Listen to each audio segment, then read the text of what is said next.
انسان مضبوط بھی اپنے گھر کے اندر سے ہوتا ہے اور کمزور بھی گھر کے اندر سے ہوتا ہے۔ جو لوگ اپنے گھروں کے اندر مضبوط ہوتے ہیں وہ معاشرے میں بڑا انقلاب برپا کر دیتے ہیں۔ جو لوگ گھر میں پریشان ہوتے ہیں نا بیچارے، ان کا تو دفتر میں بھی دل نہیں لگتا۔ جو گھر کے اندر آزمائش کا شکار ہوتے ہیں وہ کچھ نہیں کر پاتے۔ بہت سارے لوگوں کی موٹر سائیکل کی ٹکر اس لیے ہوتی ہے کہ وہ گھر سے پریشان آتے ہیں۔ بھلے جتنا مرضی کہیں کہ میں نہیں گھر والوں کی باتوں کا اثر لیتا، لیکن گھر انسان کے ساتھ جڑا ہوا ہے۔ اگر وہ اپنے گھر کے اندر ماحول کو صحیح رکھنے میں کامیاب ہو جائے تو وہ ملت کا بڑا فائدہ کر سکتا ہے۔ ہمارے بہت سارے نوجوان بڑے بڑے باصلاحیت ہوتے ہیں، باشعور ہوتے ہیں، لیکن وہ بیچارے اپنی بیوی اور اپنی اماں کے جھگڑے میں ایسا الجھ کے رہ جاتے ہیں کہ ان کی صلاحیتیں دب جاتی ہیں، کچھ نہیں کر پاتے۔ ہر وقت ذہن پر وہی چیز سوار رہتی ہے۔ اللہ تبارک و تعالیٰ نے ہمیں جو دین عطا فرمایا وہ بڑا خوبصورت ہے۔ وہ دین ہمیں مسجد میں آنے کا طریقہ بھی بتاتا ہے اور گھر میں امن قائم کرنے کا طریقہ بھی بتاتا ہے۔ ہم سمجھتے ہیں کہ مذہب اس وقت سٹارٹ ہوگا جب ہم وضو کر کے ٹوپی پہن کے جوتے اتار کے مسجد میں داخل ہوں گے، حالانکہ مذہب تو سٹارٹ ہوتا ہے ماں کی گود سے۔ مذہب سٹارٹ ہوتا ہے جب صبح آپ اپنے بستر سے اٹھتے ہیں، اور مذہب اتنی دیر تک آپ کے ساتھ رہتا ہے جب تک آپ دوبارہ سو نہیں جاتے۔ تو گھر کے اندر کا ماحول اگر درست رہے، گھر کے اندر کا، تو باہر بھی بہت ساری آسانیاں ہوتی ہیں۔ قرآن مجید نے کہا یا ایھا الذین آمنوا قوا انفسکم واہلیکم نارا، اے ایمان والو خود بھی جہنم کی آگ سے بچو اور اپنے گھر والوں کو بھی بچاؤ۔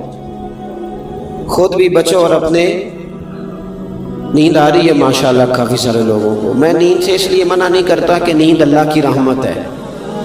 کئی لوگوں کو کئی گولیاں کھا کے بھی نہیں آتی، تو یہ اللہ کا فضل ہے، لیکن میری گزارش یہ ہے کہ گھر جا کے سوئیے گا، وہ ذرا زیادہ مؤثر رہے گا آپ کے لیے۔ تو آپ تھوڑی دیر میری بات پہ توجہ فرمائیں۔ فرمایا یا ایھا الذین آمنوا قوا انفسکم واہلیکم نارا، اے ایمان والو خود بھی جہنم کی آگ سے بچو اور اپنے گھر والوں کو بھی دوزخ کی آگ سے بچاؤ۔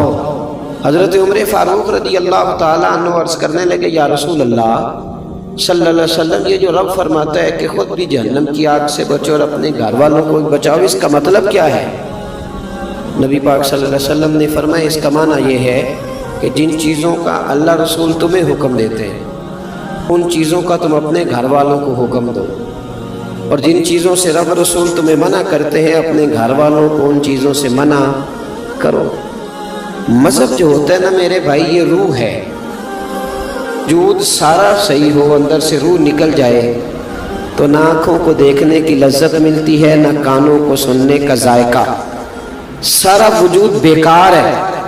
گھر کے اندر دولت ہو، مال ہو، بچے بھی ہوں، بیوی بھی ہو، ماں باپ بھی ہوں، رشتہ دار بھی ہوں، تجوری بھی ہو، لیکن گھر میں دین نہ ہو